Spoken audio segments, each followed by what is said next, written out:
श्रीमा श्री अरविंद यही श्री अरविंद पाठ्यचित्र ऑनलाइन माध्यम योगदान करिथिबा भाई मान को नमस्कार।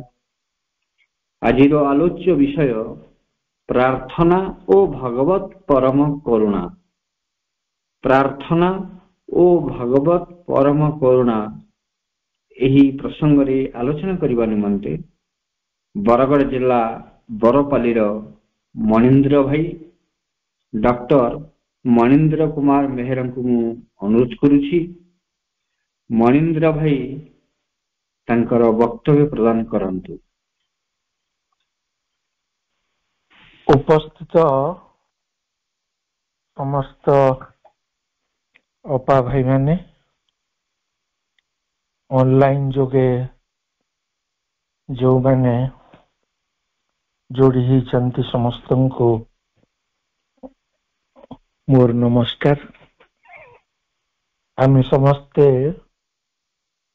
सम्मिलित भाव मां श्री अरविंद निकट प्रार्थना कर सारिछु। आज जो विषय अच्छी ए विषयटी अति निगूढ़ विषय जे कमल किशोर भाई कहले जे भगवत करुणा ओ आमर प्रार्थना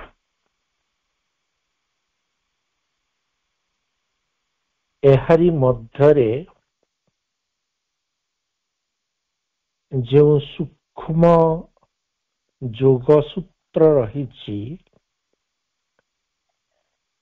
ताहा हृदयंगम करिबा पाई प्रकृत सामर्थ्यर अधिकारी ए पर्यंत आमे होई ना। प्रार्थना बलरे असाध्य बोली किछि नाही एक कथा प्रमाणित होईछि बारंबार ए पृथ्वी रे। किंतु बड़ कथा हेउछि प्रार्थना प्रति रहिथिबा आमर विश्वास। वर्तमान हठात मोर मन पड़ुछि गोटे घटना बहुत दिन पूर्वे पढ़ी विजया पत्रिका रे बाहरी थिला आपण मानक मध्यरो अनेक पढ़िथिबे जे एक आधुनिक हॉस्पिटल रे अत्याधुनिक हॉस्पिटल पर सेठी डाक्तर एवं नर्स माने गोटे प्रार्थना गृह रे एकत्रित होती एवं जो डाक्तर जो रोगींकर चिकित्सा करुछंती सेई रोगींकर जो अंश उपरे से चिकित्सा करुछंती तारी उपरे निजर समस्त ध्यान केंद्रीभूत करी प्रार्थना करंती भगवान को जे हे भगवान ताकू ए जंत्रणारू मुक्त करि दियो। एटा किछि कल्पनार कथा नुहे, देखा गला वास्तवरे अनेक रोगी एही प्रार्थना बलरे रोग मुक्त हेउछंती। तेणु आमे जहाकू भाबू अनेक समय एटा कल्पनार कथा एटा अवास्तव कथा ताहा प्रकृत रे नुहे। आमर विश्वास नाही तेणु आमे से संपर्क रे जेतिकी आस्थाशील हबार आवश्यकता अच्छी ସେତିକି ହେଇପାରୁନୁ। ପ୍ରାର୍ଥନା ବଳରେ ଛୋଟ ଛୋଟ ପରିବର୍ତ୍ତନ ହେବାର ତ ଅନେକ ଦୃଷ୍ଟାନ୍ତ ରହିଛି, କିନ୍ତୁ ଅନେକ ଯୁକ୍ତି କରନ୍ତି ଯେ ପୃଥିବୀରେ ଏତେ ଅସାମଞ୍ଜସ୍ୟ ବିତି ଯାଇଛି, ଏ ଅସାମଞ୍ଜସ୍ୟ ମାନେ ବ୍ୟାପି ଯାଇଛି, ଏତେ ଦୁର୍ନୀତି ବ୍ୟାପି ଯାଇଛି, ଏତେ ଅନ୍ୟାୟ ଅତ୍ୟାଚାର ବ୍ୟାପି ଯାଇଛି, ପ୍ରାର୍ଥନା ବଳରେ ଏସବୁ କଣ ପ୍ରକୃତରେ ଦୂର ହେଇପାରିବ? ଏ ପ୍ରଶ୍ନ ପଚାରିଦେବା ମାତ୍ରକେ ତାହା ପ୍ରମାଣିତ କରିଦିଏ ଗୋଟିଏ କଥା, ଯେ ଆମର ବିଶ୍ୱାସ ପ୍ରଥମରୁ ନାହିଁ। ପ୍ରଶ୍ନ କରିଦେବା ମାତ୍ରକେ ବିଶ୍ୱାସର ପାହାଡ଼ ଭୁଷୁଡ଼ି ପଡ଼େ ଗୋଟିଏ କ୍ଷଣରେ। ଆପଣମାନେ ମନେ ପକାନ୍ତୁ ତ ଟିକିଏ, ଆପଣମାନେ ମନେ ପକାନ୍ତୁ ଟିକିଏ ରାମକୃଷ୍ଣ ପରମହଂସଙ୍କ ଜୀବନର ଗୋଟେ କଥା, ଯେ କ୍ଷୀର ବିକ୍ରି କରିବାକୁ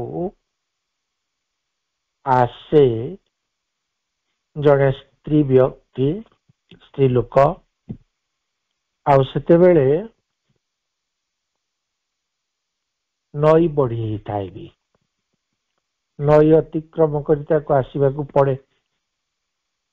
ଦିନେ ଯାହା ଘରକୁ ସେ କ୍ଷୀର ଆଣୁଛନ୍ତି ବ୍ରାହ୍ମଣ ପୁରୋହିତ, ସେ ପଚାରିଲେ ତମେ କେମିତି ଆସିବ, ନଈ ତ ବଢିବ, ଧୀରେ ଧୀରେ ବଢୁଛି। ସେ କହିଲେ ହଁ, ନଈ ବଢିଲେ ତ ବହୁତ ଅସୁବିଧା, ଆସିବାଟା ମୁଁ ଆସିପାରିବିନି। ଶୁଣ, ପୁରୋହିତ କହିଲେ ଗୋଟେ କାମ କର, ଗୋଟେ ଖଣ୍ଡେ କାଗଜରେ ଲେଖିଲେ କିଛି, ଧରେଇ ଦେଲେ କ୍ଷୀର ବାଲିକୁ, କହିଲେ ଯେ ଏ କାଗଜଟି ଧରିଥିବ, ସେଥିରେ ଯୋଉ ମନ୍ତ୍ର ଲେଖା ହେଇଛି ତା ବଳରେ ତମେ ଆସିବ। ଦେଖାଗଲା ଯେ ଅତି ଆଶ୍ଚର୍ଯ୍ୟଜନକ କଥା, ତା ପରଦିନ ଯେତେବେଳେ ବ୍ରାହ୍ମଣ ପଚାରୁଛନ୍ତି କ୍ଷୀର ବାଲିକୁ ଯେ କେମିତି ଆସିଲ, ନା ଆପଣ ଯୋଉ ଦେଇଥିଲେ ମନ୍ତ୍ର ତାରି ବଳରେ ଆସିଲି। ନା କେମିତି ଆସିଲ? ଚାଲି ଚାଲି ଆସିଲି। କୋଉଠି? ନା ପାଣି ଉପରେ ମୁଁ ଚାଲି ଚାଲି ଆସିଲି। ପାଣି ଉପରେ ଚାଲି ଚାଲି ତମେ ଆସିଲ? ଏମିତି କହିଲେ ପଣ୍ଡିତ, ଏବଂ ମାନେ ବିସ୍ମୟ ପ୍ରକଟ କଲେ। ଏ ବିସ୍ମୟ ପ୍ରକଟ ବି ହଉଛି ଅବିଶ୍ୱାସର ପ୍ରତୀକ, ଅବିଶ୍ୱାସର ଆଭାସ। ବିସ୍ମୟ ପ୍ରକଟ କଲାରୁ ମହିଳା ଜଣକ ବି ଭାବିଲେ, ଆରେ କାଗଜରେ ଲେଖା ହୋଇଛି କଣ? ଠିକ ନଦୀକୁ ଯେତେବେଳେ ପହଞ୍ଚିଲେ, ଆଉ ନଦୀ ଉପରେ ଯେମିତି ପାଦ ଥାପିଛନ୍ତି, ଚାଲିଛନ୍ତି, ପାଣି ଉପରେ ଚାଲିଛନ୍ତି, ପାଣି ଉପରେ ଚାଲିଛନ୍ତି। ସେତେବେଳେ ତାଙ୍କର ହଠାତ୍ ଇଚ୍ଛା ହେଲା, ଏ କାଗଜରେ ଲେଖା ହୋଇଛି କଣ ଟିକେ ଦେଖିବା। ସେ ଯେମିତି କାଗଜଟି ଦେଖିଲେ, ତତ୍କ୍ଷଣାତ୍ ଜଳ ଭିତରେ ଡୁବିଗଲେ। ଏଇ ହଉଛି କଥା, ଯେ ପର୍ଯ୍ୟନ୍ତ ପ୍ରକୃତରେ ଆମ ବିଶ୍ୱାସଟି ସୁଦୃଢ, ଯେ ପର୍ଯ୍ୟନ୍ତ ଆମର ଆସ୍ଥା ହଉଛି ଅଟଳ, ସେ ପର୍ଯ୍ୟନ୍ତ ପ୍ରାର୍ଥନାର ଶକ୍ତି ମଧ୍ୟ ସବୁବେଳେ ସକ୍ରିୟ। ଯଦି ବିଶ୍ୱାସ ନାହିଁ, ପ୍ରାର୍ଥନାର ମୂଲ୍ୟ କିଛି ନାହିଁ। ଆନ୍ତରିକତା ନାହିଁ ତାହେଲେ ପ୍ରାର୍ଥନାର ମୂଲ୍ୟ କିଛି ନାହିଁ। କେବଳ କଣ୍ଠରେ ଆବୃତ୍ତି କରିଦେଲେ କଦାପି ପ୍ରାର୍ଥନା ପୂର୍ଣ୍ଣ ହୋଇଯାଏ ନାହିଁ।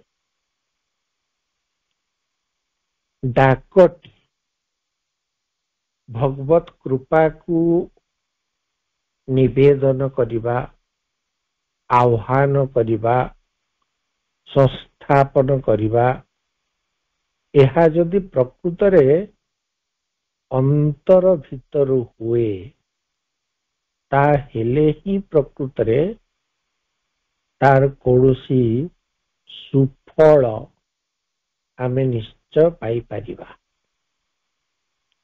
ଦେଖାଯାଏ ବହୁତ ଜାଗାରେ ଏତେ ପୂଜା ପାର୍ବଣ ହଉଛି, ଆପଣମାନେ ତ ଦେଖୁଛନ୍ତି ସବୁ ଜାଗାରେ ଯେତେ ପୂଜା ପାର୍ବଣ ହଉଛି ଏସବୁ କେବଳ ମନୋରଞ୍ଜନ ଧର୍ମୀ କାର୍ଯ୍ୟକ୍ରମ ବ୍ୟତୀତ ଆଉ କିଛି ନୁହେଁ। ସେଠି ମା ଦୁର୍ଗାଙ୍କୁ କେହି ଦେଖିବାକୁ ଯାଆନ୍ତିନି। ସତେ କି ମା ଦୁର୍ଗା ଆମକୁ ଦେଖିବେ ସେଥିପାଇଁ ନିଜେ ସଜବାଜ ହୋଇ ଯାଆନ୍ତି ଦୁର୍ଗା ପୂଜା ଦେଖିବାକୁ।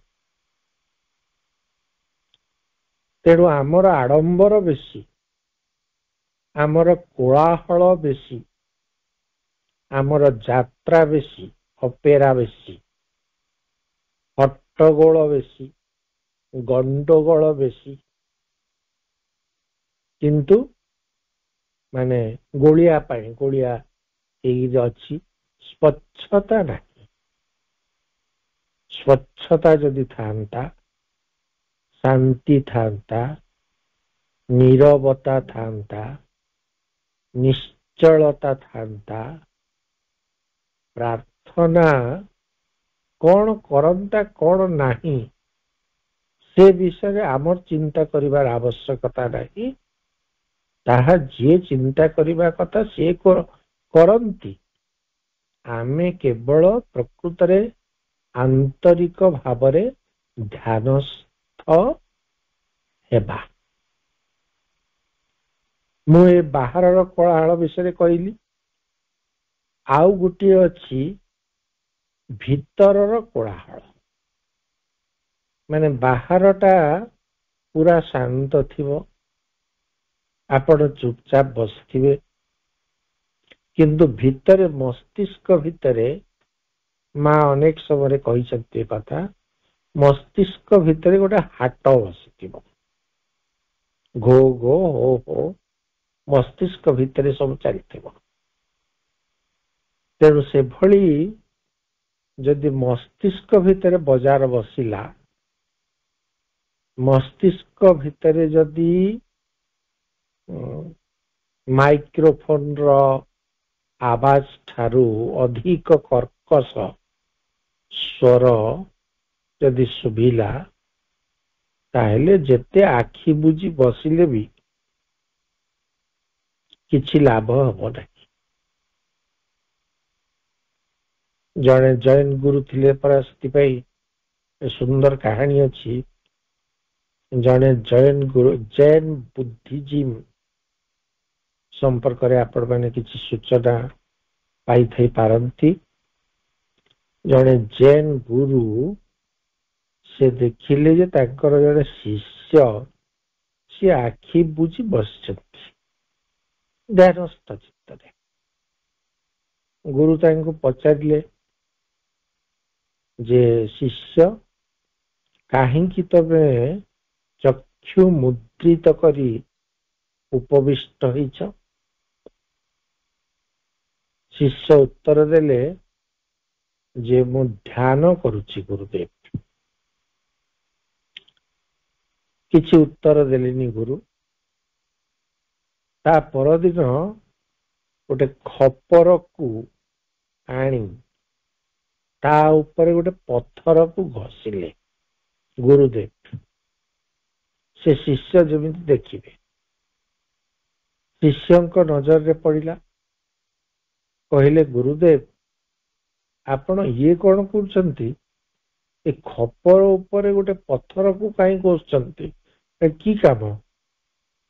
ଗୁରୁଦେବ କହିଲେ, ଆରେ ତୁ କିଛି ଜାଣୁନା, ଏ ଖପରଟା ଏମିତି ଘଷିଲେ ପଥରରେ ସେଟା ହୀରାରେ ପରିଣତ ହବ। ତାପରେ ଏ ଯୋଉ ଶିଷ୍ୟ ଜଣକ ନ ହସି ରହିପାରିଲେନି। ଯଦିଓ ଗୁରୁଙ୍କୁ ଉପହାସ କରିବା କଥା ନୁହେଁ, ବିଦ୍ରୁପ କରିବା କଥା ନୁହେଁ, ତଥାପି ମଧ୍ୟ ତାଙ୍କ ମୁହଁରୁ ବାହାରି ପଡିଲା। ସେ କହିଲେ, କଣ କହୁଛନ୍ତି ଗୁରୁଦେବ, ଆପଣ ଏ ଖପରଟା ହୀରା ହବ, ଏଇଟା ସମ୍ଭବ? ଗୁରୁ ତାପରେ ଉତ୍ତର ଦେଇ କହୁଛନ୍ତି, ଆରେ ଖପରରେ ପଥର ଘଷିବା ଦ୍ୱାରା ଏହା ହୀରା ହେବା ଯେମିତି ଅସମ୍ଭବ, ଯୁଗ ଯୁଗ ଧରି ତୁ ସେମିତି ଆଖି ବୁଜି ବସିଥିଲେ ବି ଧ୍ୟାନ ହବା ଅସମ୍ଭବ। ଆଖି ବୁଜିଦେଲେ କଦାପି ଧ୍ୟାନ ହେବ ନାହିଁ। ରାମକୃଷ୍ଣ ପରମହଂସ ତାର ଉଦାହରଣ ଦେଇଛନ୍ତି ଯେ ଥୋଡ଼ାଏ ମାଙ୍କଡ ସେମାନେ ଏକତ୍ରିତ ହୋଇ ବସନ୍ତି, ଚୁପଚାପ ବସିଥିବେ। ଦେଖାଯିବ ସତେ ଯେମିତି ପ୍ରାର୍ଥନା କରୁଛନ୍ତି। ତା ପରବର୍ତ୍ତୀ କାର୍ଯ୍ୟକ୍ରମ କଣ ନା, କାହାର ବାଡି ପଟରେ କଣ ସବୁ ଫଳ ଫଳିଛି ତାକୁ ସମୂହ ଆକ୍ରମଣ କରିବେ। ସେଇଥିପାଇଁ ସେମାନେ ଯୋଜନା ପ୍ରସ୍ତୁତ କରିବା ଲାଗି ବସିଥିଲେ। ତେଣୁ ଧ୍ୟାନ ଜଣେ କେଉଁ ଉଦ୍ଦେଶ୍ୟରେ କରୁଛି, ପ୍ରାର୍ଥନା ଜଣେ କେଉଁ ଉଦ୍ଦେଶ୍ୟରେ କରୁଛି, ଅନ୍ତର ପ୍ରକୃତରେ କେତେ ନିର୍ମଳ, ସେ କଥା ଉପରେ ନିର୍ଭର କରୁଛି ଭଗବତ କରୁଣା। ଭଗବତ କରୁଣା ସମ୍ପର୍କରେ ଆମେ ଚିନ୍ତା କରିପାରିବାନି, ଆମେ ପ୍ରଶ୍ନ ପଚାରି ପାରିବାନି। ଯଦିଓ ସମସ୍ତଙ୍କର ସ୍ୱାଧୀନତା ଅଛି, ପଚାରନ୍ତୁ ପ୍ରଶ୍ନ, କିଛି ଅସୁବିଧା ନାହିଁ। କିନ୍ତୁ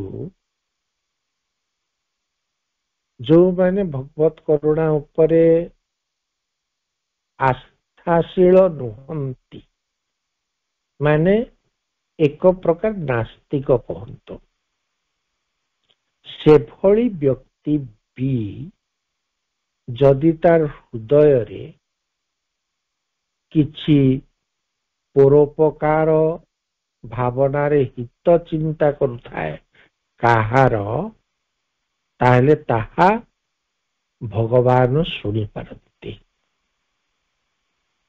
ଉପରେ ଉପରେ ସେ ନାସ୍ତିକ ହେଇପାରେ, କିନ୍ତୁ ଭିତରେ ଯଦି ମଙ୍ଗଳାଭିଳାଷୀ, ଭିତରେ ଯଦି ସେ କଲ୍ୟାଣ କାମନା କରୁଛି, ମାନେ ସେ କରୁନି, ତାର ଅନ୍ତରାତ୍ମା ଯଦି କରୁଛି, ତାହେଲେ ବାହାରର ପ୍ରାର୍ଥନାର କୌଣସି ପ୍ରୟୋଜନ ହିଁ ନାହିଁ। ତେଣୁ ପ୍ରାର୍ଥନା କରେ କିଏ? ପ୍ରାର୍ଥନା ପ୍ରକୃତରେ ଆମର କଣ୍ଠ କରେ ନାହିଁ। ପ୍ରାର୍ଥନା ଆମର ଉଚ୍ଚାରିତ ଶବ୍ଦ ମଧ୍ୟ କେବଳ କରେ ନାହିଁ। ପ୍ରାର୍ଥନା ଆମ ଅନ୍ତରାତ୍ମା ବା ଆମର ଚୈତ୍ୟ ସତ୍ତା ଯୋଉ ଅଛି, ସେ ଚୈତ୍ୟ ସତ୍ତା ସାଇକିକ ବିଙ୍ଗ ଯୋଉଟା, ସିଏ ପ୍ରାର୍ଥନା କରେ। ଏବଂ ସେ ପ୍ରାର୍ଥନାଟି ଆଦୌ ଚେଷ୍ଟାକୃତ ନୁହେଁ, କୃତ୍ରିମ ନୁହେଁ। ଜଣେ କିଛି ସେ ବିଷୟରେ ଯଦି ଜାଣି ନଥିବ ମଧ୍ୟ ମୁଁ ପ୍ରାର୍ଥନା କରୁଛି, ଏ କଥା ମଧ୍ୟ ଯଦି ନ ଜାଣେ, କିନ୍ତୁ ତାର ଅନ୍ତରାତ୍ମା ଯଦି ଗୋଟେ ସୁନ୍ଦର ହିତାକାଂକ୍ଷୀ ଚିନ୍ତନରେ ମଗ୍ନ ଥାଏ, ତାହେଲେ ନିଶ୍ଚିତ ଭାବରେ ତାର ଫଳ ଫଳିବ ଫଳିବ। ଅତି ଚମତ୍କାର ଘଟଣା ସବୁ ହେଇଛି। ଭଗବାନଙ୍କ କଥା କାହିଁ ପଡିଛି? ଆମେ ଛୋଟ ଛୋଟ ମଣିଷ ମାନେ ମଧ୍ୟ ଏହି ପରା ଆମକୁ ପ୍ରାର୍ଥନା କଲେ ଆମେ ତା ପ୍ରତି ସନ୍ତୁଷ୍ଟ ହେଇଯାଉ। ଆମେ ଯଦି ରାଗିଥିବା ଆମକୁ ଯଦି କେହି ନିବେଦନ କରିବ ନାହିଁ ଭୁଲ ହେଇଗଲା ସାର୍, ଭୁଲ ହେଇଗଲା ଆଜ୍ଞା, ଆଉ ସେମିତି ହବ ନାହିଁ। ଅବଶ୍ୟ ଅହଙ୍କାରକୁ ତୁଷ୍ଟ କରିବା ପାଇଁ ଏମିତି କହନ୍ତି ଅନେକ, ଏବଂ ଅହଙ୍କାରକୁ ତୁଷ୍ଟ କରି ଲୋକ ସନ୍ତୁଷ୍ଟ ହୁଅନ୍ତି, ସେଟା ଅଲଗା କଥା। କିନ୍ତୁ ପ୍ରକୃତରେ ଯଦି ଜଣେ ବିନୀତ ଭାବରେ ପ୍ରାର୍ଥନା କରୁଛି, ସେ ବିନମ୍ରତାର ପ୍ରଭାବ ଔଦ୍ଧତ୍ୟକୁ ମଧ୍ୟ ଶାନ୍ତ କରିଦେଇପାରେ। ମା କହୁଛନ୍ତି ଶତ୍ରୁକୁ ନିରସ୍ତ୍ର କରିଦେବାର ଉପାୟ। ଶତ୍ରୁକୁ ନିରସ୍ତ୍ର କେମିତି କରିଦିଆଯିବ? ମା କହିଲେ କେବଳ ଓଠରେ ସ୍ମିତ ହସଟିଏ ଲାଗି ରହିଥିବ, ସ୍ୱଚ୍ଛ ହସ, କିଛି କୁଟିଳ ହସ ହେଇନଥିବ। ଖଳନାୟକ ମାନେ ଯୋଉ ହସନ୍ତି ନାଟକରେ ବା ଚଳଚ୍ଚିତ୍ରରେ, ସେମିତି ହସ ନୁହେଁ। ସବୁ କିଛିକୁ ମାନେ ସବୁ କିଛି ଅପମାନକୁ ଆଦୌ ଗ୍ରହଣ କରୁନଥିବା ଏକ ହସ।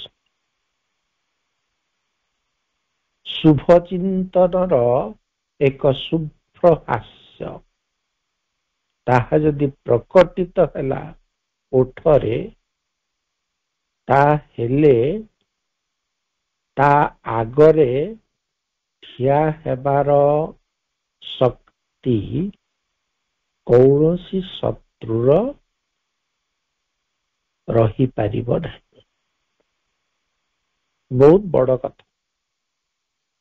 କିନ୍ତୁ ସେତିକି ସ୍ୱଚ୍ଛତା ଆମ ଆତ୍ମା ଆକାଂକ୍ଷା କରେ। ଆମ ଆତ୍ମା ଆକାଂକ୍ଷା କରେ। ଆମ ଆତ୍ମା କଣ ଆକାଂକ୍ଷା କରେ ଆମେ ତାହା ନ ଜାଣି ଆମ ମନ ଦ୍ୱାରା ଆମେ, ପ୍ରାଣ ଦ୍ୱାରା ଆମେ ପରିଚାଳିତ ହେବା ଦ୍ୱାରା ପ୍ରକୃତ ପ୍ରାର୍ଥନାଟି ଉତ୍ସାନ୍ତରିତ ହୋଇ ଆସେ ନାହିଁ। ତେଣୁ ସର୍ବମୂଳ କଥାଟି ହେଲା ଗୋଟେ ମାଙ୍ଗଲ୍ୟକର ଭାବନା। ବହୁତ ଜାଗାରେ ମା କହିଛନ୍ତି ତମେ କିଛି କର ନାହିଁ, ସବୁର ସମାଧାନ କଣ? ସମାଧାନ ସୂତ୍ରଟି କଣ? ନା ତମେ ଗୋଟେ କଲ୍ୟାଣ ମୂଳକ ଚିନ୍ତନରେ ଅଭିନିବିଷ୍ଟ ରହ। କଲ୍ୟାଣ, ସମସ୍ତଙ୍କର କଲ୍ୟାଣ ହଉ, ସର୍ବେ ଭବନ୍ତୁ ସୁଖୀର ବୋଲି ଯୋଉ କୁହାଯାଇଛି, ସର୍ବେ ସନ୍ତୁ ନିରାମୟା ସର୍ବେ ଭଦ୍ରାଣୀ ପଶ୍ୟନ୍ତୁ ମା କଶ୍ଚିତ୍ ଦୁଃଖ ଭାଗ ଭବେତ୍। ଏଇ ଯୋଉ ମନ୍ତ୍ର ବୋଲା ଯାଇଛି, ସେଇଟା ଯେତେବେଳେ ପ୍ରକୃତରେ ଅନ୍ତରାତ୍ମା ଭିତରୁ ସ୍ଫୁରିତ ହୁଏ ନିଶବ୍ଦରେ, କିଛି ଶବ୍ଦ କରିବାର ପ୍ରয়োଜନ ନାହିଁ, ମାଇକ୍ରୋଫୋନ ଲଗାଇ ଯୋଉ ଯେତେ ଆପଣ ଦେଖିବେ ବିଭିନ୍ନ ଜାଗାରେ ସବୁ ସାଧୁ ସଙ୍ଗ, ମୁଁ ଏବେ ଗୋଟେ ଲେଖା ଲେଖିଛି, ଏ ବାହାରିବ ବୋଧେ କାଲି ନା ପରଦିନ ବାହାରିପାରେ। ସାଧୁ ସଙ୍ଗ ଏକ ଭିନ୍ନ ଦୃଷ୍ଟି। ଆମେ ଯୋଉ ଭାବୁଛୁ ଯେ ସତ୍ସଙ୍ଗ କଲେ ଆମ ଆତ୍ମାଟା ପରିଶୁଦ୍ଧ ହେଇଯିବ, କିଏ ସତ୍ ଆଉ କିଏ ଅସତ୍ ଆମେ ଯୋଉ ଭାବୁଛୁ ଯେ ଆମ ଭିତରେ ଗର୍ବ ଅଛି, ଅହଙ୍କାର ଅଛି, ଆତ୍ମବଡ଼ିମା ଅଛି, ଔଦ୍ଧତ୍ୟ ଅଛି, ଏ ସବୁ ଆମକୁ ପ୍ରକୃତରେ ଅବାଟରେ ନେଇଯାଉଛି। तेणु आमर साधु संग लोड़ा किंतु आपण मान आगे आगु कहीदे से कथा मु चिंता कली बोली नुहे जी चिंता करने कथा सी कले सी मो भीतर को देले बोली मु लिखिदेली ये जो काली परदिन बाहरी पारे सीटी मु लिखी जे अहंकार गर्व आत्मबड़ीमा औद्धत्य कृतज्ञता एई माने ही हेउचंती साधु संग एमाने साधु एमाने केमिति साधु हेले आम मन में प्रश्न उठा स्वाभाविक भगवान द्वारा जहा किछि विसृष्टि किछि असुंदर नुहे अहंकार होची एक खोलपा अहंकार खोलपा जेते बेले भांगी जाए सी निरहंकार रूप में प्रकटित हुए गर्व रो भीतर चेहरा को जेते बेले आमे देखिबा को समर्थ हो सेते बेले से नम्रता रे रूपांतरित हो जाई सारी थाए क्रोध को जदि आमे वास्तविक चिन्हिबा को चाहू वास्तविक सेटा तार नुहे रूप क्रोधटा असल नुहे से नकली ए सब नकली नकली सुना जमिति मिलेनी पित्तल सुना सेमिति ये अहंकार गर्व आत्मबड़ीमा जहा जहा अच्छी एटा सबू होची कृत्रिम खोलपा मात्र ता भितरे रही सौंदर्य ता भितरे रही नम्रता ता भितरे ही रही भल पाइबा तेणु अहंकार जदि आसिला ताकू चापी देवार किछि नाही ताकू विताड़ित करिवार मध्य नाही ताकू रूपांतरित करिवार अछि बरं प्रार्थना करिवार अछि हे अहंकार तमे जो मो पाखकू आसिल एटा तमर असल रूप नुहे तमे आसीच मो पाखकू काईकी ना मते तमे निरहंकार करदेव बोली तेणु तमर आगमन को मु स्वागत करुछि एवं निरहंकार रूप तमर जोटा असल स्वरूप से स्वरूप रे तुमको देखि मु आह्लाद अनुभव करुछि एतिकी कहिदेला मात्र के अहंकार फाटी पड़िबो आ रहिबनी से भूसुड़ी पड़िबो गोटे नम्रता परिशुद्ध नम्रता प्रशांत नम्रता सेठु बाहरी आसीबो माने कही हेबो नहीं आप देखिए तो गोटे गोटे मनीष केते अहंकारी थांती किंतु एमिति गोटे गोटे परिस्थिति आसे तांकर सबु अहंकार चूर्णीभूत हो जाए एवं तांको भीतर जो आत्मिक निर्मलता स्वच्छता एमिति प्रकाशित हुए आश्चर्यजनक भावरे जे आमे केबे विश्वास करि परिबानी गोटे मनीष एमिति बदली जाई पारे जो माने पृथ्वीर महान साहित्य स्रष्टा से माने सेही भली चरित्र माननकु रूप देइछंती मनोज दास सेमिति चरित्र माननकु रूपायन करिछंती तांकर गल्परे उपन्यास रे आउ पृथ्वीर बड़ बड़ स्रष्टा टॉल्स्टॉय होंतु रवींद्रनाथ होंतु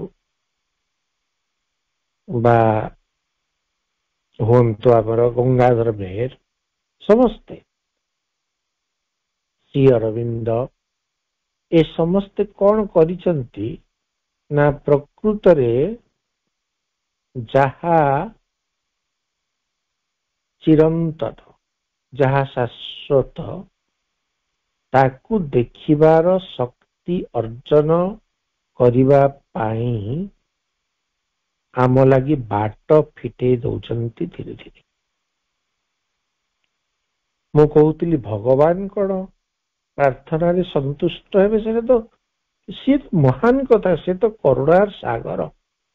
କେତେ ସାଗର ମିଶିଲେ ବି ମାନେ ଆମେ କଳନା କରିପାରିବାନି ପରା। ଗଙ୍ଗାଧର କହିଲେ ସେଥିଲାଗି ବିଶ୍ୱ ଜୀବନ ହେ ତୁମ୍ଭଙ୍କୁ କରୁଣା ସିନ୍ଧୁ, ବୋଲିବାକୁ ମନ ବଳୁ ନାହିଁ ଯେଣୁ ସିନ୍ଧୁ ତବ କୃପା ବିନ୍ଦୁ। ସିନ୍ଧୁ ବା ସମୁଦ୍ର ତାଙ୍କର କୃପାର ଗୋଟେ ବିନ୍ଦୁ ମାତ୍ର।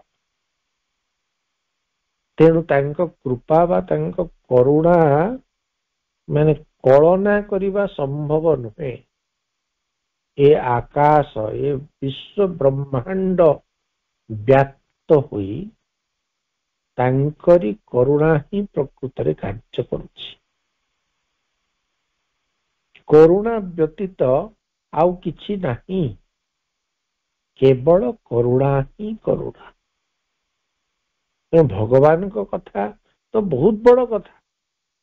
ମଣିଷକୁ ବି ଯଦି ପ୍ରାର୍ଥନା କରାଯାଏ ସେ ଛାଡ଼ିଦବ। ବାଘକୁ, ସିଂହକୁ, ଥରେ କଣ ହେଲା ନା ଗୋଟେ ଜାଗାକୁ ଯାଇଛନ୍ତି, ଶ୍ରୀମାଙ୍କର ଗୋଟେ ଜୀବନର ଘଟଣା ମନେ ପଡୁଛି, ଆପଣ ମାନେ ଜାଣିଥିବେ ସମସ୍ତେ। ଗୋଟେ ସିଂହ ସେ ଲୁଚିଛି, ବାହାରୁନି।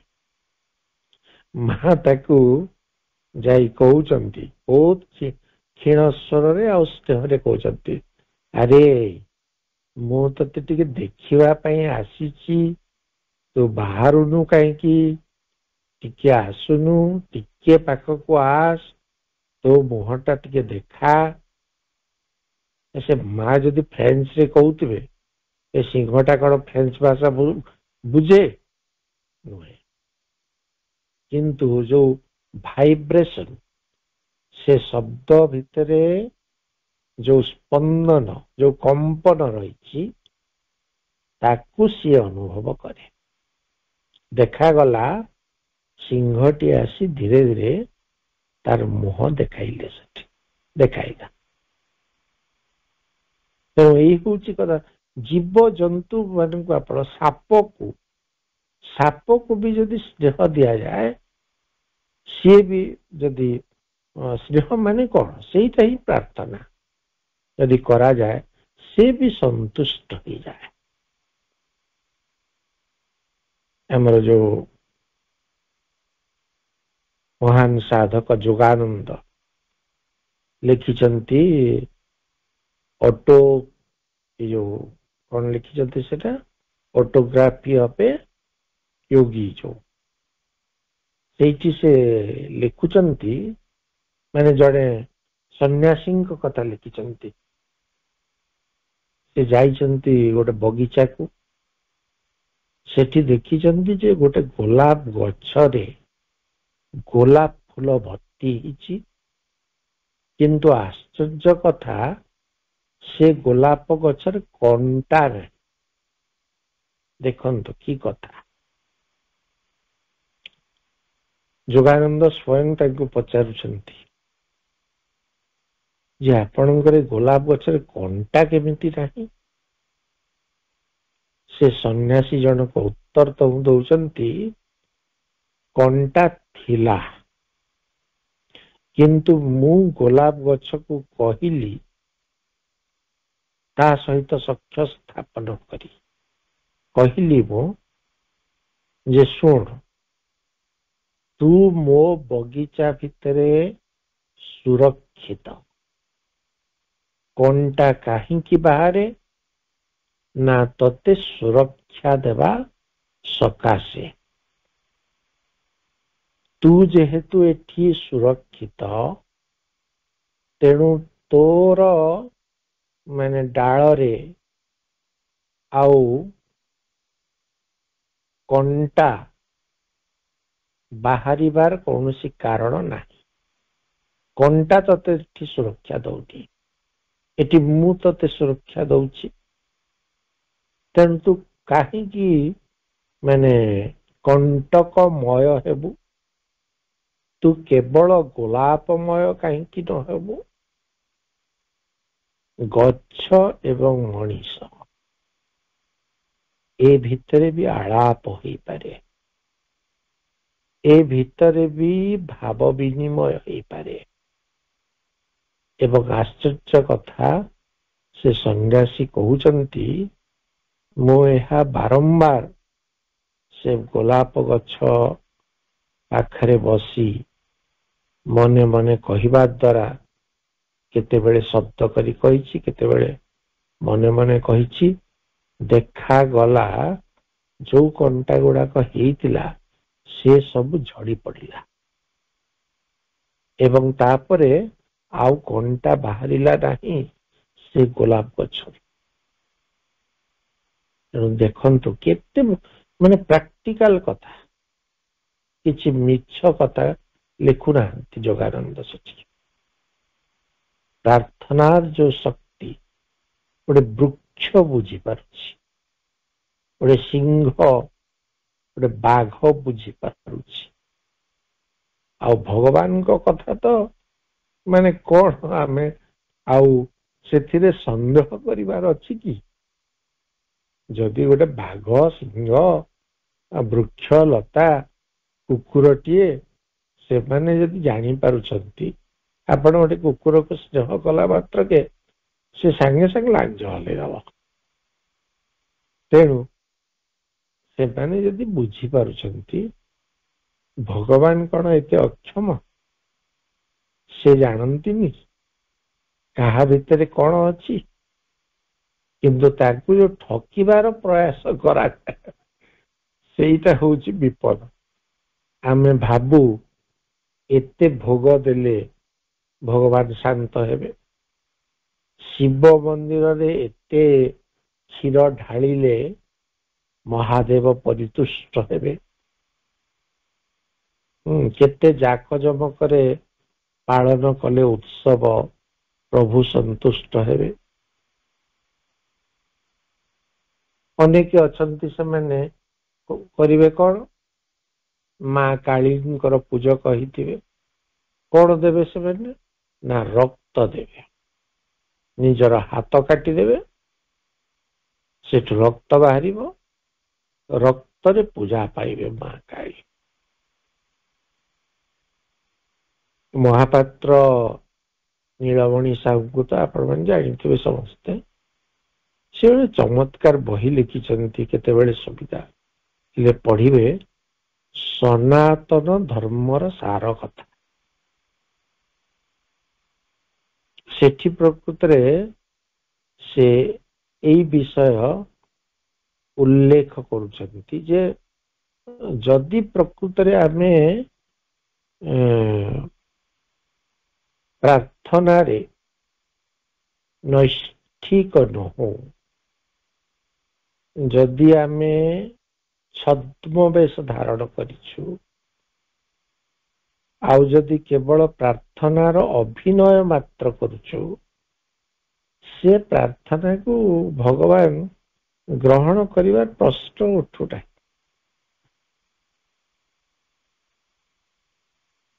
तेणु आईटा भी आउ गोटे कथा भी जे आमे चाहिए आम अंतर को आमे स्वच्छ कर दे परिबा, आमे चाहिए निर्बल कर दे परिबा, सेटा भी आम आयत्त भितर नहीं।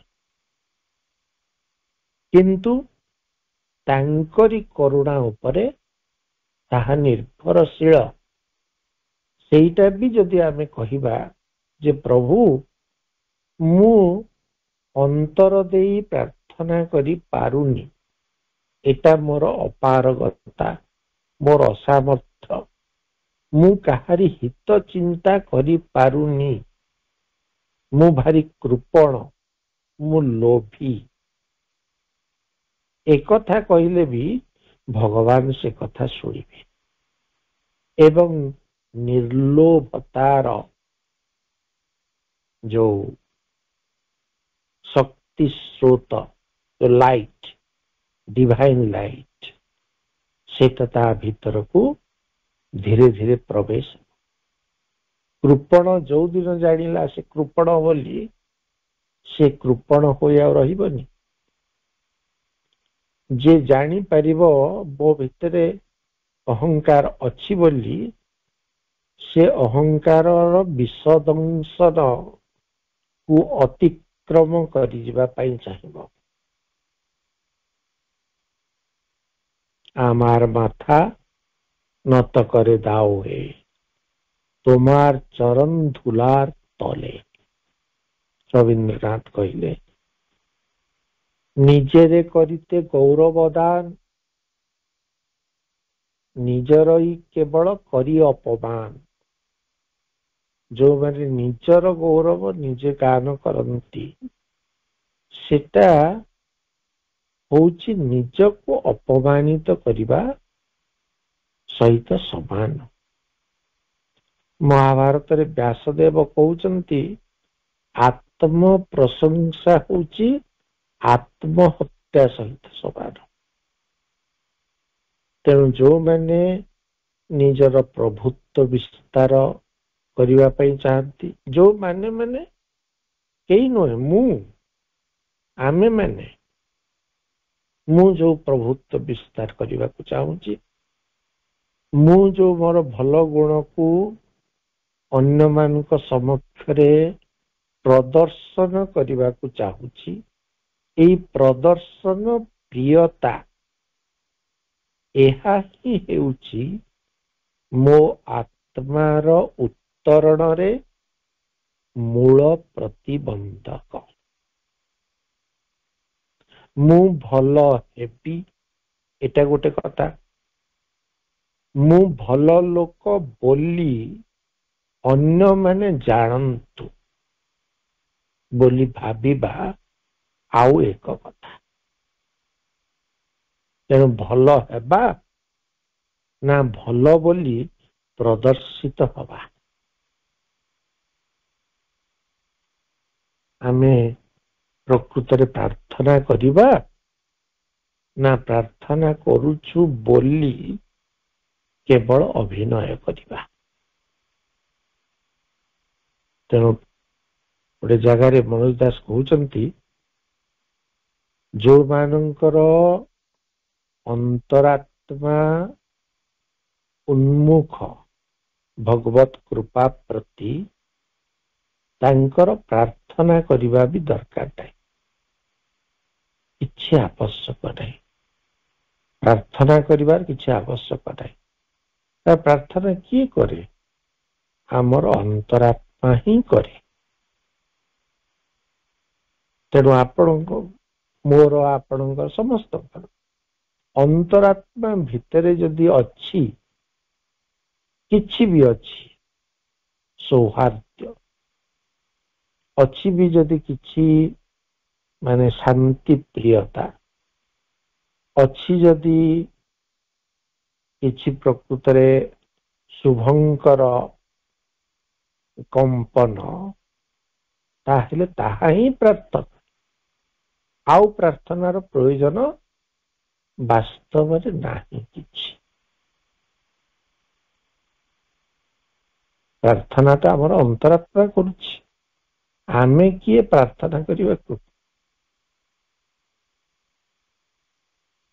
भगवान अंतरात्मार कथा शुणिबे ना आमे माइक्रोफोन रे जो साधु संग सभा करिबा आउ जो भाषण देबा ए बाप रे एटा कहिबा को पडुछि बोली मो कहूछि सिना नहे जो साधु संग सभा समिति गुड़िक हुए आ सेठी जो सब वक्तृता हुए आ ओजस्विनी वक्तृता दियंती वक्ता माने सेथिरे माने त्राही त्राही डाक छाड़े मो अंतरात्मा କେମିତି ମୁକୁଳିବି ଏଥିରୁ।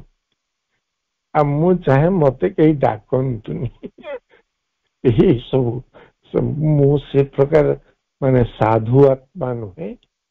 ତେଣୁ ମୁଁ ଯାଇ ଉପଦେଶ କାହାକୁ ଦେବାର କୌଣସି ଚେଷ୍ଟା କରିବା ବୃଥା। ମତେ ଡାକନ୍ତିନି। ବହୁତ ଲୋକ ଛାଡନ୍ତିନି, ଯେମିତି କମଳ କିଶୋର ଭାଇ ଛାଡନ୍ତିନି ମତେ। ତେଣୁ ଏଇ କଥା ଗୁଡାକ କହିକି ମୁଁ ଏଇ କଥା କହିବା ପାଇଁ ମୁଁ କଣ ଯୋଗ୍ୟ? ମୋ ଭିତରେ କଣ ଅଛି? ମୁଁ ମୁହଁରେ ଯାହା କହୁଛି ମୋ ଅନ୍ତର କଣ ପ୍ରକୃତରେ ସେଇଆ? କେଜାଣି କଣ ମୋ ଅନ୍ତରରେ ଅଛି? ମୁଁ ତ ଜାଣିଛି ଯେତିକି, ତାଠାରୁ ଭଗବତ କୃପା ଅଧିକ ଜାଣିଛନ୍ତି। ମୁଁ ଯେତେ ଭଲ ବୋଲି ଦେଖାଇ ହେଲେ ବି ସେ ଜାଣନ୍ତି ମୋ ଭିତରେ କଣ ଅଛି। ତେଣୁ ମତେ ସେ କ୍ଷମା କରିଦେଇ ପାରନ୍ତି, ସେଟା ଅଲଗା କଥା। କିନ୍ତୁ ମୋର ଅନ୍ତରାତ୍ମାର ପ୍ରାର୍ଥନା କେମିତି ପୂର୍ଣ୍ଣ ହବ? ପ୍ରାର୍ଥନାଟା କେମିତି ପ୍ରକୃତରେ ସଫଳ ହବ, ଅମୃତମୟ ହବ, ତାହା ମଧ୍ୟ ତାଙ୍କର କରୁଣା ଉପରେ ନିର୍ଭର କରେ। ତେଣୁ ଆମେ କିଛି ନହୁ। ଆମେ କେହି ନହୁଁ, ଆମେ ନାହୁଁ। ଭାବି ନିଅନ୍ତୁ ଆମେ ପ୍ରକୃତ ନା ଥିଲେ ଆମେ, ନା ରହିବେ ଆମେ। ତେଣୁ ଆମର ଯୋଉ ଅସ୍ତିତ୍ଵ, ଏଇଟା କିଛି ନୁହେଁ। କେବଳ ଭଗବାନଙ୍କ ବ୍ୟତୀତ ଆଉ କିଛି ଚିରନ୍ତନ ପାର୍ମାନେଣ୍ଟ ବୋଲି, ଶାଶ୍ୱତ ବୋଲି କୌଣସି କଥା ହିଁ ପ୍ରକୃତରେ ନାହିଁ। ତେଣୁ ଭଗବତ କରୁଣାଙ୍କ ପ୍ରତି ମୋର ଭକ୍ତି ନିବେଦନ କରୁଛି ବୋଲି କହୁଛି ମୁହଁରେ। ଆପଣମାନଙ୍କ ସହିତ ସମ୍ମିଳିତ ହେଇଛି ଯେହେତୁ, କେତେ ଭକ୍ତି ନିବେଦନ କରୁଛି ସେଇଟା ଅନ୍ତର କହିବ। ଆଉ ଯାହା ହଉ, ଅନେକ ସମୟ ନେଇଗଲିଣି। ଆଉ ଆପଣ ମାନେ ବି ସମସ୍ତଙ୍କୁ ଗୋଟେ ମାନେ ବିନମ୍ର ନିବେଦନ କରୁଛି, କିଛି କେହି ଭାବିବେନି। ଆପଣ ବେଶୀ ଯୋଉ ଭାଷଣ ଉପଦେଶ ଏସବୁ ଅପେକ୍ଷା ଆପଣ ନିଜ ଅନ୍ତର ଭିତରକୁ ପ୍ରବେଶ କରିବା ପାଇଁ ଯଦି ଯେତେ ପ୍ରୟାସ କରିବେ, ଆନ୍ତରିକ ପ୍ରୟାସ, ସେତେ ଭଲ। ଅନ୍ଧାରେ ରହିବା ବେଶୀ ଭଲ। ସମସ୍ତଙ୍କ ଆଗରେ ପ୍ରଦର୍ଶିତ ହେବା ଅପେକ୍ଷା ନୀରବ ଏବଂ ଏକାନ୍ତରେ, ମା କହୁଛନ୍ତି ପରା, ଟିକେ ଯେତେବେଳେ ସମୟ ପାଉଛ, ଏକାନ୍ତ ସମୟ, ଗଛଟିଏ ପାଇବ, ତା ତଳେ ବସି ପଡ। ଦେଖିବ ଗଛର ପ୍ରତ୍ୟେକ ଡାଳ ପତ୍ରରୁ କେମିତି ଶାନ୍ତି ଓହ୍ଲି ଆସୁଛି ତମ ଭିତରକୁ। ତେଣୁ ଏତେ ମୁହୂର୍ତ୍ତ ଗୁଡାକ କାହିଁକି ଆମେ ନଷ୍ଟ କରିବା କହିଲେ? ମହେନ୍ଦ୍ର ଭାଇଙ୍କର ଭାଷଣ ଶୁଣି କାହିଁ ନଷ୍ଟ କରିବା? ବରଂ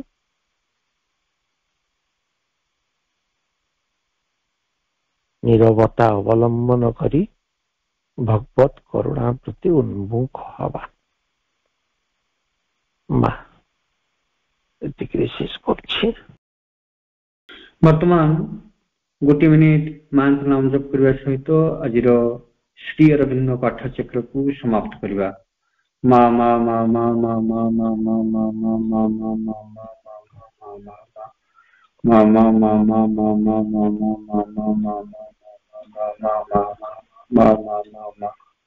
ମା ମା ମା ମା